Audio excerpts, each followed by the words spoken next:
Hello and welcome. This video deals with some worked example in Unit 6 of Systems in Mechanical Engineering. This unit concentrates on engineering mechanisms and their application in domestic appliances. So we are going to deal with very familiar mechanisms such as belt drive, gear drive, water pumps for overhead tanks, refrigerator and electrical motor and their worked examples.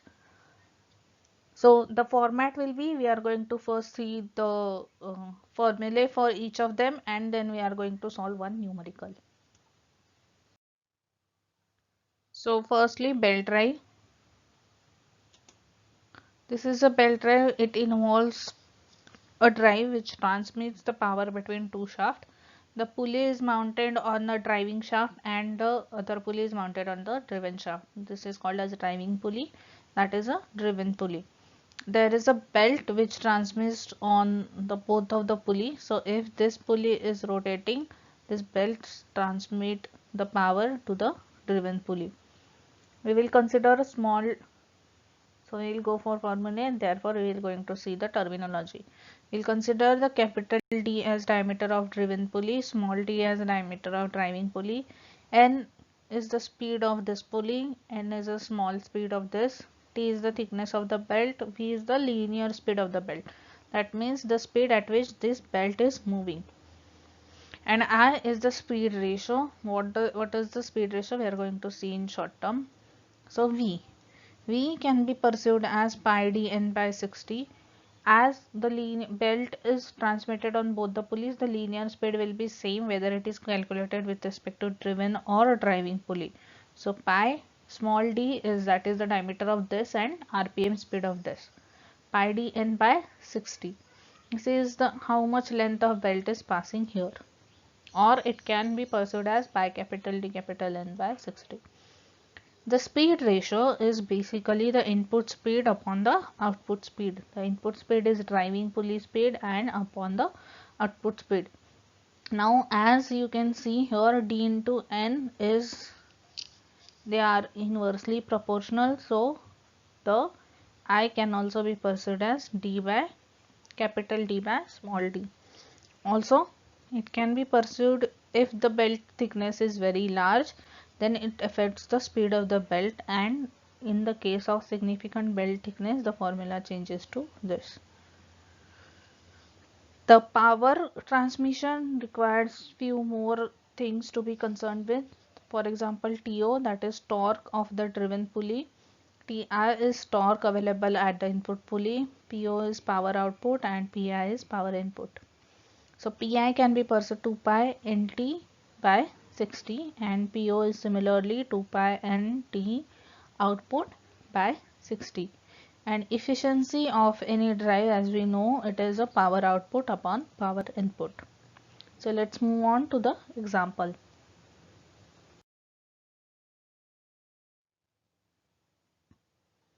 So a fat belt drive is used to 10 kilowatt power from the electrical motor which is running at 144 to a flour mill of by using a flat belt drive.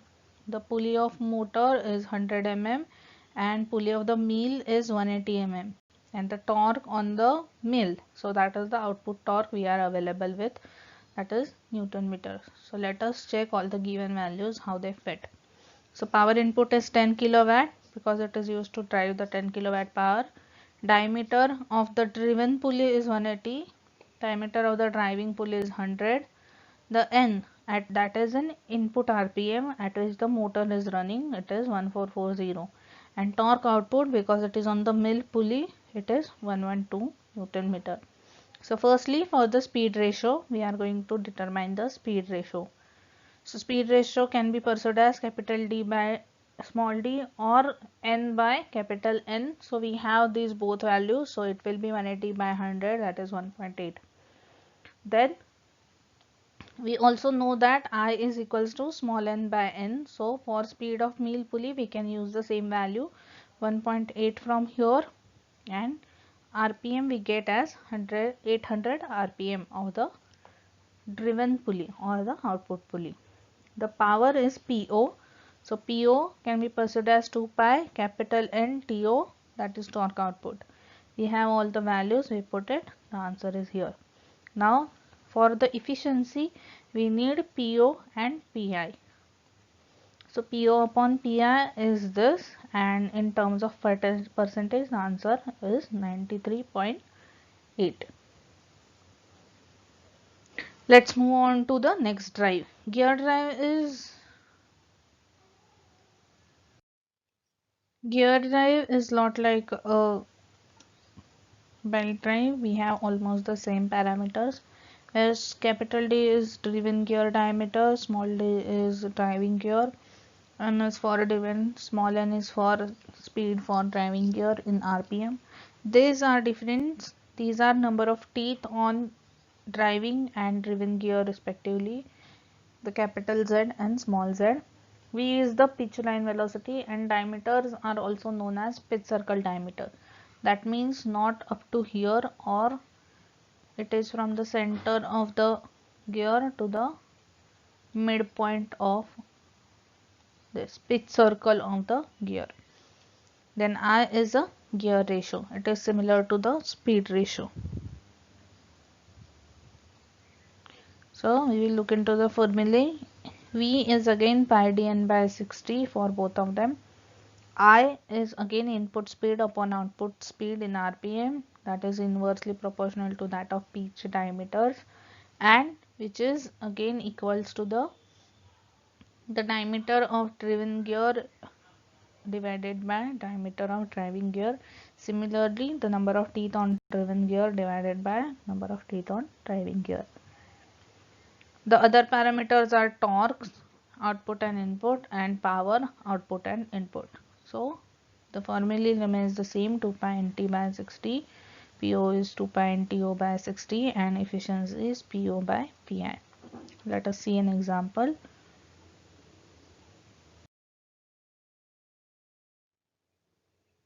A gear pair is used to transfer the power from electrical motor to the crane drum.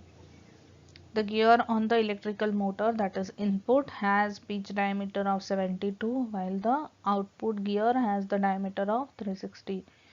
The torque and speed on the drum shaft, that is output, again 240 Newton meter and N is 288 RPM respectively. We also have given the efficiency of the spur gear pair, that is 97. We need to find the gear ratio, speed of motor and power rating of the electrical motor. So this will be the input power, the gear ratio is I, and the speed of motor is capital. So we know that we have these values. Let's start. Firstly, we can find the gear ratio using these two values. I is equals to capital D upon small d, the gear ratio is 5. Then small n upon capital N is also I, so we can easily find the speed of the input electrical motor shaft, that is input gear, which comes to be 1440 RPM. Then for the power, we need to find the power rating, that is PI. For that we need both values, PO and PI. So we can find the PO using 2 pi NT 0.60. This gives me 7.23. Now use the formula of efficiency, put the values, we get the PI. This is the power rating of the motor. Next device is the water pump. The water pumps are powered by electrical motor again. This can be perceived as pump. There is an important part, that is the difference between the overhead tank level and the sump, that is the tank from the which the pump is taking up the water is known as head, that in small where it is denoted by H. So M is the mass flow rate of liquid, how much liquid is taken in by the pump and provided to the overhead tank per second. This can also be expressed in a volume flow rate of the liquid, that is meter cube per second. The density of fluid, which is kg per meter cube. Then the height through which the liquid is lifted, that is the head of the pump. PO is pump power output, PI is electrical power of the motor, and N eta is efficiency of the centrifugal pump. So as for the formula, M can be pursued as density into volume flow rate. Mass flow rate is density into volume flow rate, and power output is nothing but the potential energy of the water stored in overhead tank. So potential energy essentially has the formula of mgh, all for the water or whatever liquid is pumped through the centrifugal pump. So power output is mgh, which can in turn become rho qgh, and efficiency of the pump is given by centrifugal pump power, that is this water power formula rho qgh divided by the input electrical power. Let's see in small numerical on this.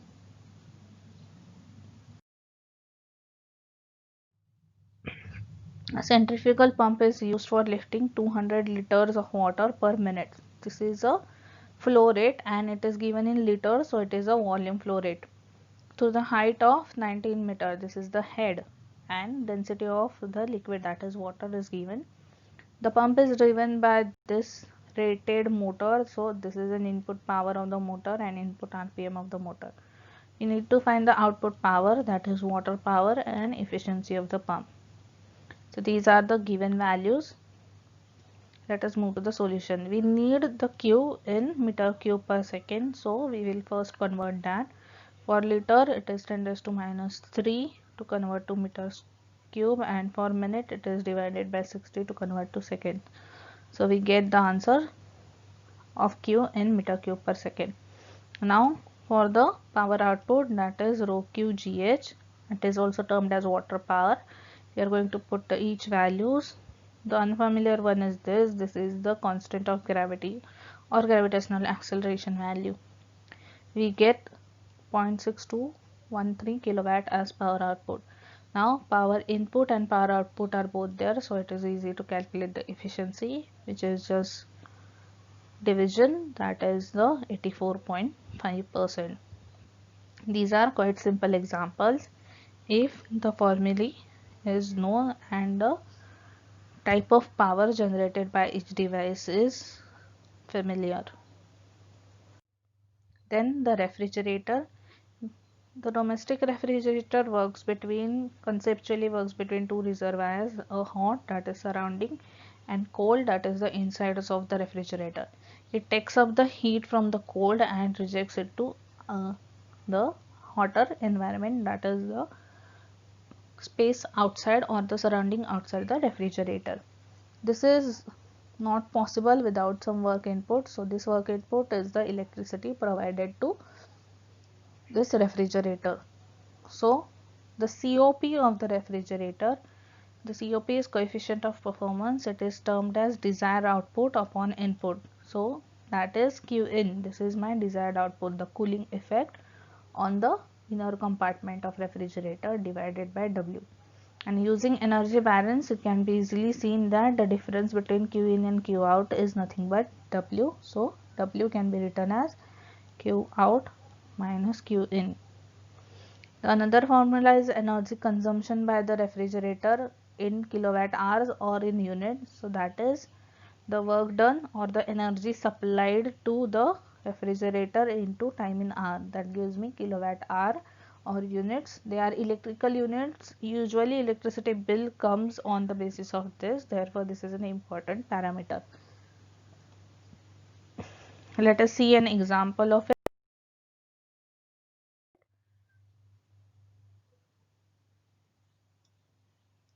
A refrigerator has COP of 2.5. It removes the heat from the cooling space at the rate of 10 kilojoule per minute. Pay attention to the units. It is very essential. They are uniform when you are calculating it. So minute will not suffice for calculating the power consumption or energy consumption per day. It should be in kilojoules per second. So we have to convert it. The given values are only two. There is a COP, that is 2.5, and Q, that is the heat removal rate, that is desired cooling effect, which is 10 kilojoule per minute. Let us convert the Q first. Q is in kilojoule per minute. So in joule per seconds, for kilo this is 1000, for minute this is 60. We get in joules per second. Now COP is Q by W, so we easily get the W as 66.667 joule per second. and the energy consumption is, as we know, that is the work done into seconds in day, because we have to convert it into hours later on. So a day has 24 hours, 60 minutes and 60 seconds each on them. So the final answer we get is 5760 into 10 raised to 3 joules, which can be converted into kilowatt hour by just dividing by 3600. So the final answer is 1.6 kilowatt hour, that is 1.6 electrical units. The next device is quite simple, that is electrical motor. It only has two things. The first is input voltage and current rating. So it is V is voltage rating and I is the current rating of the motor. So power input to this motor is V into I, and the output is whatever output is generated at the shaft of the motor. Let us see an example. A single phase motor is used for running the water pump. The output power of the motor is 0.735 kilowatt and the rating is 3.5 ampere and 230 volts. So the given values are only these three: PO, output power of the motor, input current and voltage ratings. So the power input of the motor is V into I, that is 805 watts and 0.805. So the efficiency becomes PO upon PI and 91%. So these are 5 basic mechanisms we are going to learn in 6th unit, and these are the one examples on them. Usually they are very easy and straightforward formula based, and we are expected to solve them like that. So thank you for listening. Thank you for the patience. Hope this helps.